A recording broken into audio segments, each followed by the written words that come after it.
Hey guys, let's do it's this Hunter right. here. Let's Hey go guys, down. it's Hunter here. Hey guys, it's Hunter here. This shit made me feel alive.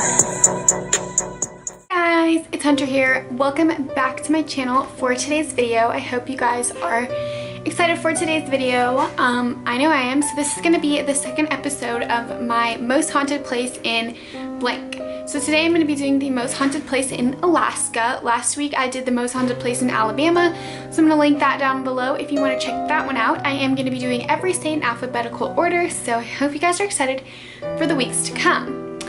I also wanted to make an exciting announcement that me and my boyfriend Connor have started a podcast. It's going to be called the H2O Podcast. The channel is created. The channel right now is called Hunter and Connor, but that's where we're going to host our podcast, and it is going to be getting changed to the H2O Podcast. But yeah, we filmed our first episode today, so that's going to be edited and be going up hopefully in a few days if we have time to get it edited. Connor has to edit it when he's here with my computer, and he works every day, so he is at work right now, so it's going to take a few days for him to get it uploaded. But we are super excited, so I just wanted to let you guys know, if you want to check out our podcast, I'm going to leave the channel down below and you guys can go subscribe and get excited to see the podcast. So we filmed our first episode comparing high school to college, as we both just finished our freshman years of college, so we wanted to kind of talk about the differences and stuff like that. So yeah, I think it will be an interesting podcast for you guys. I'm going to zoom out super close.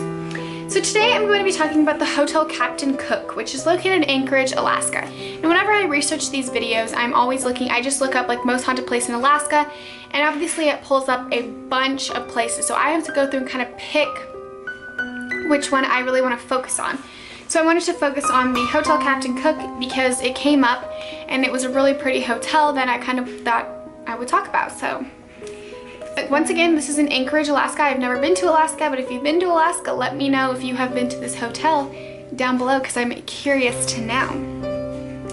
So basically, the Captain Cook Hotel was named after Captain James Cook, and it was basically named after him because he helped define Alaska in the 18th century by mapping its jagged coastline for the first time, because he was a sailor, a voyager, so he was going on a lot of voyages, and he basically mapped Alaska for the very first time on one of his voyages.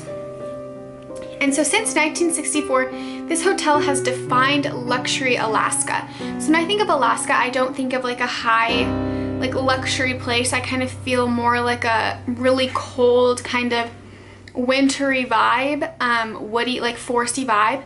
But this hotel defines the luxury of Alaska. So it's really, really pretty. I'll have to put in pictures so that you guys can see what it looks like. And so basically, Captain James Cook was a British explorer who took many major voyages. He sailed across the world, and he basically was that's what he did. He dedicated his life to sailing the world and finding everything out. So this hotel was not built by Captain James Cook. It was built by Walter T. Hickel, who was the former governor of Alaska, and he basically he was a Kansas native, but he decided to move to Alaska in 1940 at 20 years old, and he came to Alaska with only 37 cents to his name. So that is not a lot of money. So he was very broke when he came to Alaska. And in 1964, a devastating earthquake hit Alaska, and it basically leveled out most of Alaska. So it took out all the buildings, so Alaska was basically just flat now. And this Walter Hickel decided that he was going to just dedicate himself to build Alaska's biggest and best hotel right in the downtown where this area had been leveled out. And he was going to make it beautiful, and it was going to make the people have something to look forward instead of the devastating outcomes of this earthquake. And so he did just that. He built a super huge hotel with a total of 3 towers. It has 3 towers today. The first tower opened in 1965, the second tower in 1972, and eventually the third in 1978. And today this hotel has over 546 guest rooms to stay in. So it is a huge, huge hotel, and it's very beautiful. I would love to go tour this and maybe do a little ghost hunting while we're there, but it's a really, really, really big hotel. And so basically, we're gonna get into the ghostly hauntings, because there's not a lot of history. That's basically the history. It was built by this governor guy. It's a historical landmark now and everything like that. So there's basically only one main ghost that is said to haunt this hotel, and it is the ghost of a woman who is seen to be dressed in white. So they see an apparition of a lady in a white dress that is around the restroom. So she haunts the bathroom in the second tower. So as basically the story goes that after the second story grand opening, there was a very upset and angry woman who decided to take her own life, and she shot herself in the bathroom of Tower 2. Now there's no real actual evidence of if she was upset or what was going on. All they know is that a woman took her life in the bathroom of Tower 2, and they say that she was upset over something, but we don't know what. And so basically now women, when they go into the bathroom, they see an apparition of a lady in a white dress, that doors open and close, the lights switch on and off, things like that. And so they say that it's the last stall on the left, and women have reported feelings of uneasiness or being sick.